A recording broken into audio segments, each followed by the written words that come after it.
Olá pessoal, eu sou o professor Eduardo Breviglieri. Vou trabalhar com vocês hoje a parte de ácidos nucleicos, a DNA e RNA.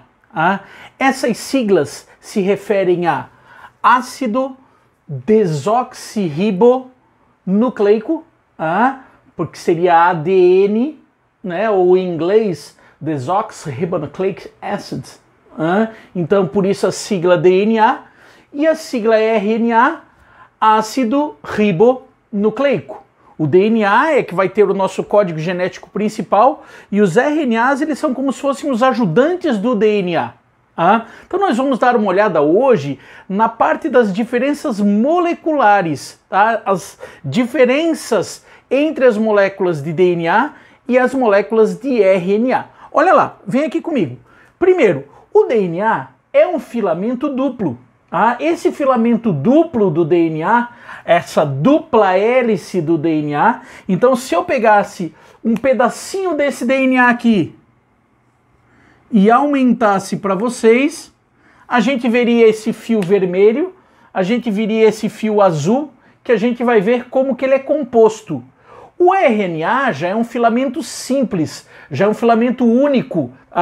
Esse filamento então de RNA, se eu pegasse um pedacinho dele e aumentasse, a gente veria eles aqui.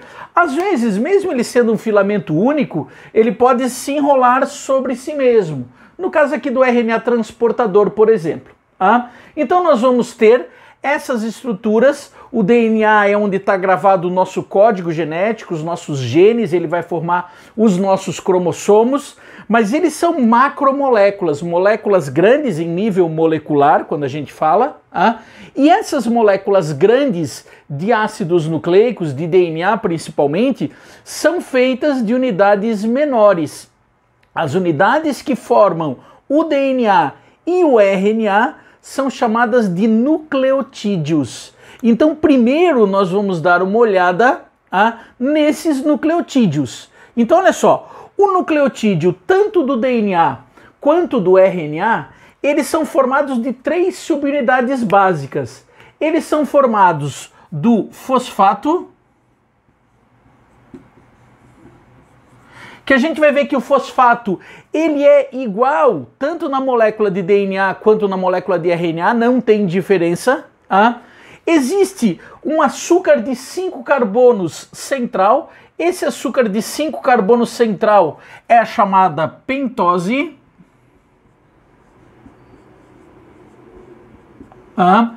E existe uma estrutura que ela que dá, a sequência delas é que dá o nosso código genético, as chamadas bases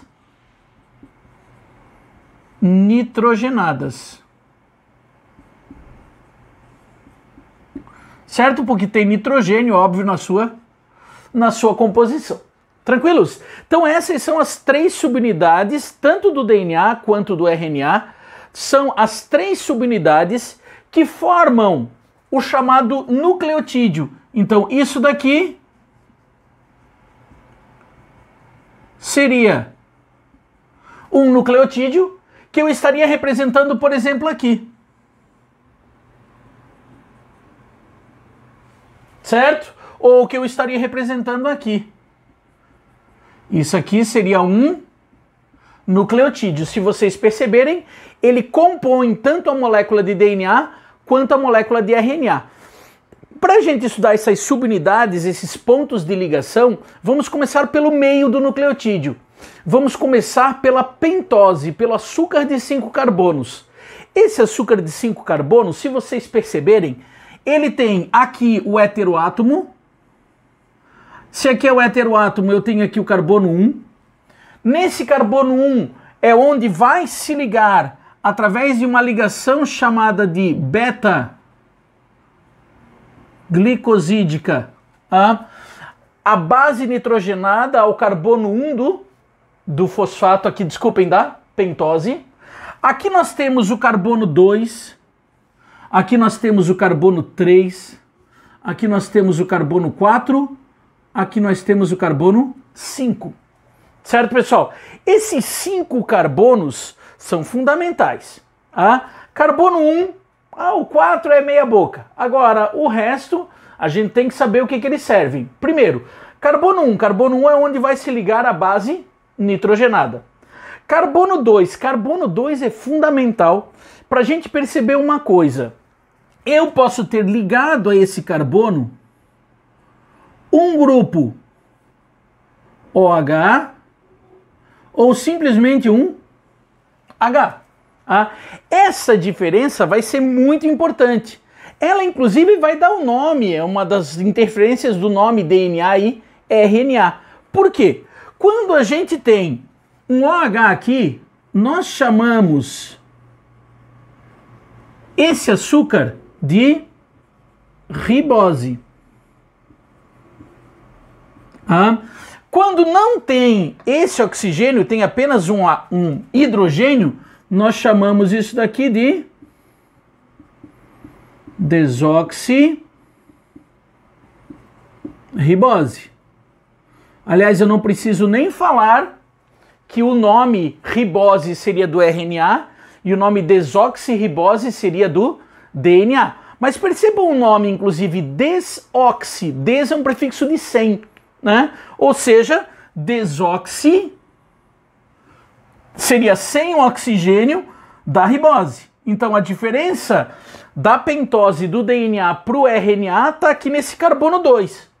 Se tiver um OH ligado aqui, esse carboidrato, essa pentose, chama-se ribose.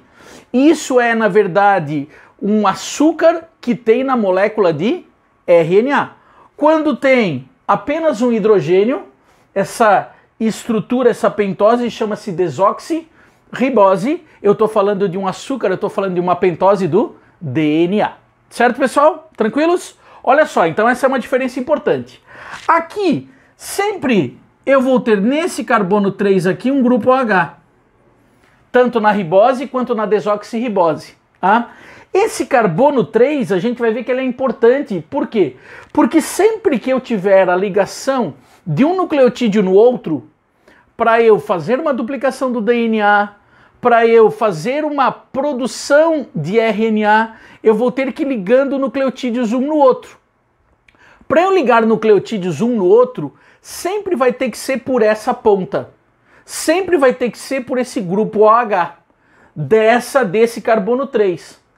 Tanto que essa extremidade, que tem esse grupo OH nesse carbono 3, é chamada de extremidade 3'. Certo, pessoal? Então a extremidade 3' é justamente o quê? A extremidade onde está esse carbono 3. Depois vem o carbono 4, ali meio sem graça. E depois vem o chamado carbono 5. No carbono 5 vai estar ligado o fosfato. Tanto que a extremidade que tem o fosfato, a gente chama de extremidade 5'. Certo, pessoal? Então eu vou ter aqui extremidade 3', onde está esse grupo OH, onde sempre vai acontecer a ligação de um novo nucleotídeo, certo? Se eu tiver que ligar um novo nucleotídeo, ele vai ter que ser nessa extremidade 3' que a gente chama. E a extremidade 5', então vai ser o quê? Vai ser a extremidade onde está o fosfato. Vamos dar uma olhadinha aqui na molécula de DNA para a gente ver essas extremidades 3' aí, 5'. Olha só, pessoal, se liga aqui. Nós vamos ter aqui, por exemplo, essa bolinha está me representando o fosfato. Se ela está me representando o fosfato, eu vou ter aqui a extremidade 5', certo? A outra extremidade teria aqui um grupo OH. Esse grupo OH ligado no carbono 3. Eu tenho então a extremidade aqui chamada de 3'. O DNA, as duas fitas, elas são o que a gente chama de antiparalelas. Se vocês notarem, o outro lado do DNA, essa fita azul, eu vou ter o quê? Eu vou ter aqui a extremidade do grupo OH, ela está de cabeça para baixo, em relação à outra.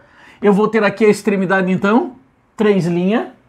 E aqui nessa ponta eu tenho a do fosfato, então eu vou ter aqui a extremidade 5'. Certo, pessoal? Então, se tiver que haver uma duplicação, por exemplo, do DNA, e eu tiver que ligar um outro nucleotídeo, sempre vai ser por onde? Sempre vai ser por essa extremidade aqui, ele tem 3 fosfatos, tem a base nitrogenada e assim vai. Eu sempre vou ligar o fosfato do novo nucleotídeo nessa extremidade chamada de 3' Então, a ligação desse primeiro nucleotídeo com esse segundo nucleotídeo aqui, ó, ela vai se dar entre quem? Entre o fosfato de um e a pentose do outro, lá no carbono 3', lá no oxigênio do carbono 3'. Aqui eu vou ter a ligação assim, aqui eu vou ter a ligação assim. Essa ligação é uma ligação chamada de fosfodiéster.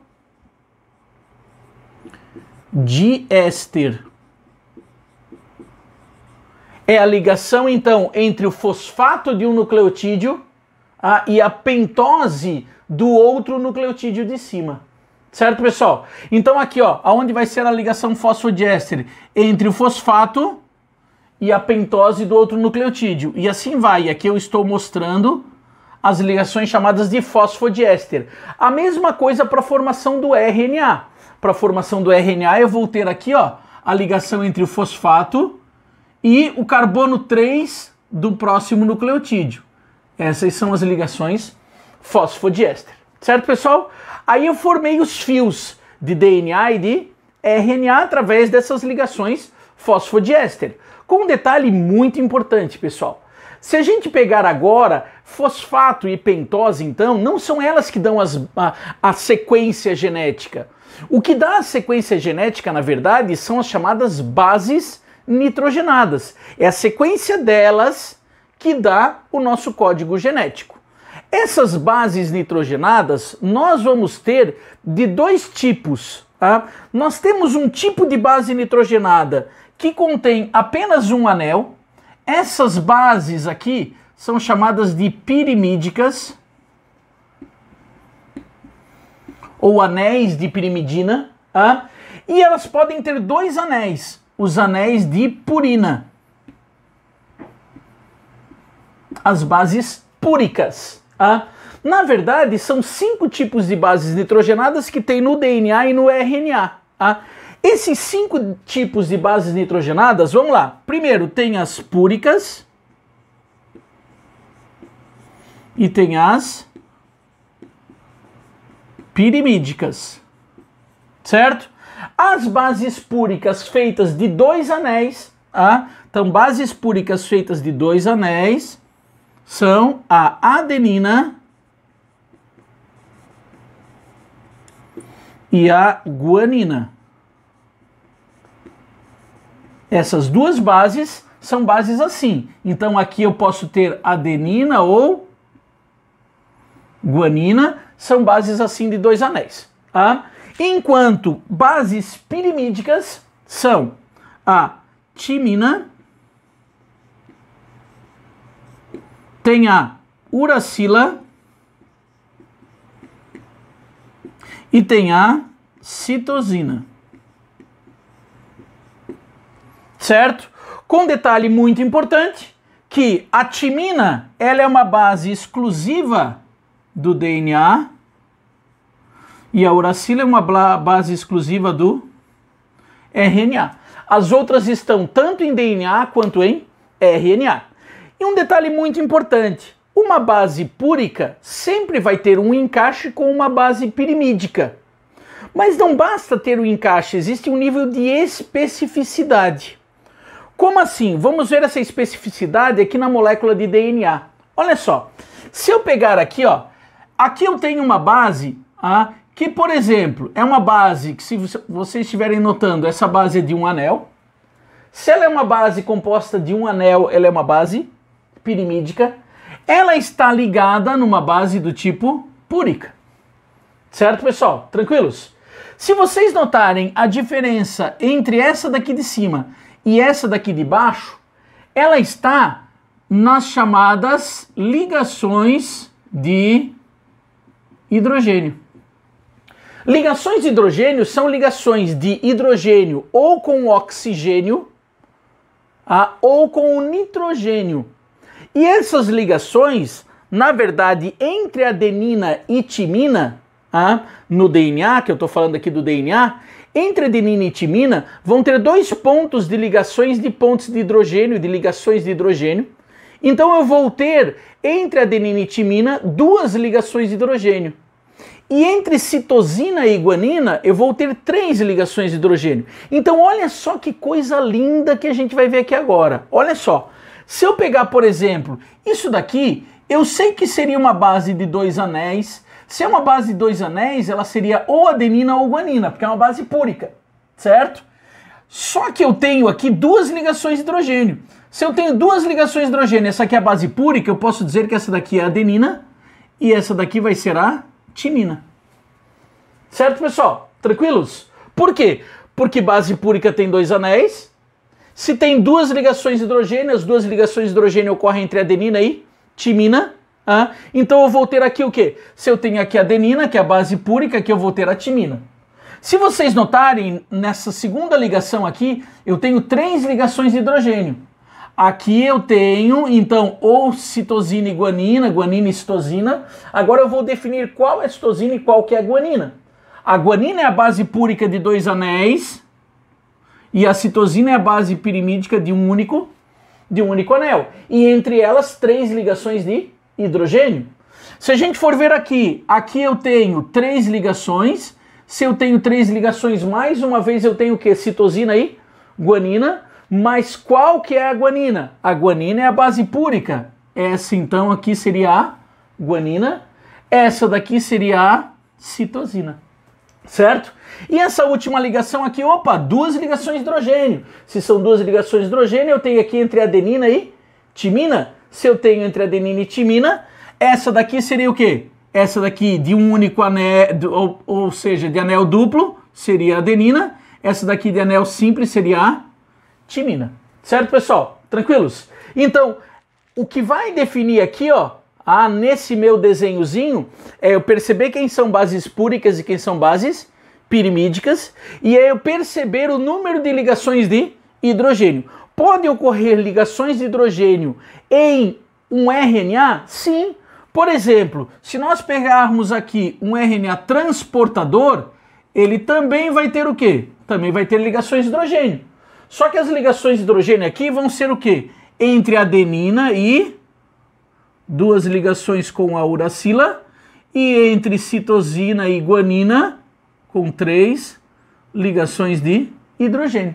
Certo? Então aqui, se é uma molécula de RNA, não tem timina. Na verdade tem uracila. Certo, pessoal? Essa então é a diferença molecular entre DNA e RNA. Certo?